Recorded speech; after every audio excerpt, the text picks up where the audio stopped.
Hello बच्चों, let's see this question. Question says force of attraction between two unit masses. तो mass unit है, unit mass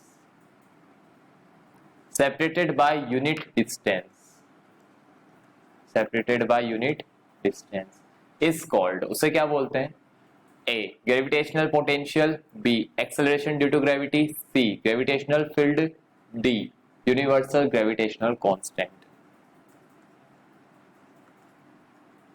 Key concept.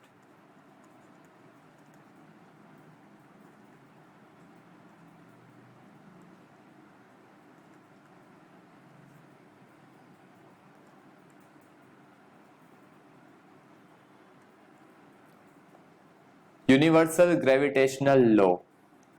So universal gravitational law कहता है कि force is equal to capital G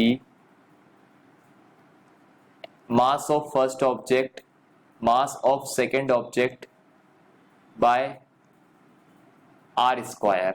R is the distance between objects having mass m1 and m2. Right. So mass of first object is equal to mass of second object is 1 unit. R is 1 unit. तो force क्या हो जाएगा? G 1 into 1 upon 1 का square. तो force आ जाएगा capital G.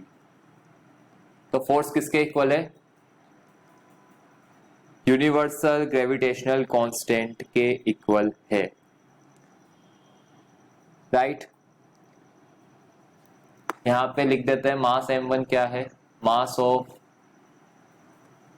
First object.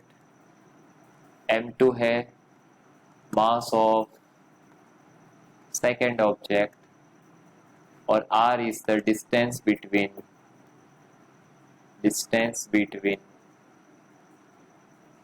objects.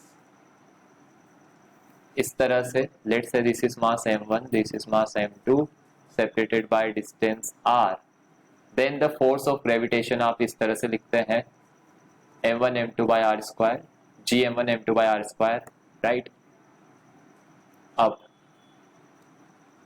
यहां पर m1 और m2 1 यूनिट है, r भी 1 यूनिट है. जब आप रखोगे तो f की वैल्यू आ जाएगी कैपिटल G.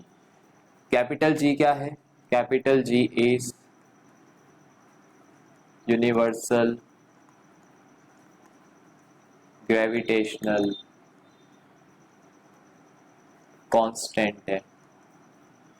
कांस्टेंट है. कैपिटल G की वैल्यू कांस्टेंट है.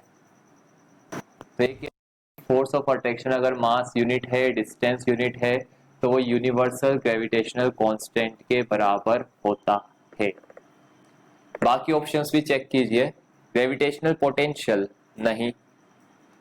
Acceleration due to gravity, gravity की वजह से जो एक्सेलरेशन होता है वो होता है g. उसको आप लेते हैं 9.8 मीटर पर सेकेंड स्क्वायर. ये ऑप्शन नंबर बी का है, एक्सेलरेशन ड्यू टू ग्रेविटी. तीसरा होता है तीसरा कह रहा है ग्रेविटेशनल फील्ड नहीं. तो आपका आंसर है answer D. This is your answer. I hope you understood the solution very well. Best of luck. Thank you.